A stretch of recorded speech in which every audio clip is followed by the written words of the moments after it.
নারীদের বিনা খরচে আইনগত সহায়তা কার্যক্রম অব্যাহত রয়েছে। এসব কার্যক্রম অব্যাহত রাখার পাশাপাশি নারীদের আত্মনির্ভরশীল করে তুলতে বর্তমান সরকার ফ্যামিলি কার্ড প্রবর্তন ছাড়াও আরো কিছু কার্যক্রম চালু করেছে। জনাব স্পিকার, পরিবেশ দূষণ ও জলবায়ু পরিবর্তনের অভিঘাত মোকাবেলায় সরকার নিরলসভাবে কাজ করে যাচ্ছে। বর্তমান সরকার আগামী 5 বছরে স্বেচ্ছাশ্রম ও সরকারি উদ্যোগে সারা দেশে 25 কোটি বৃক্ষরোপণ ও সবুজ কর্মসংস্থানের সৃষ্টি কাজ শুরু করেছে।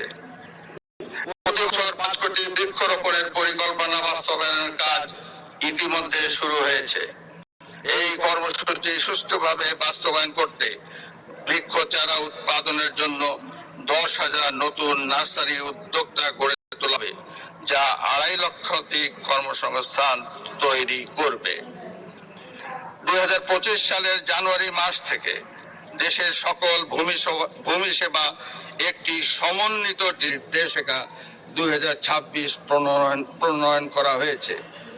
দেশের 889টি ভূমি সেবা সহায়তা কেন্দ্র এবং কল সেন্টার 16122 চালু করা হয়েছে।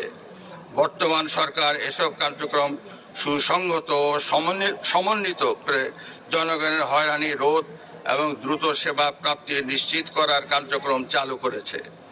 সরকার ভূমি ব্যবস্থাপনাকে আধুনিক এবং সহজ করতে জনগণ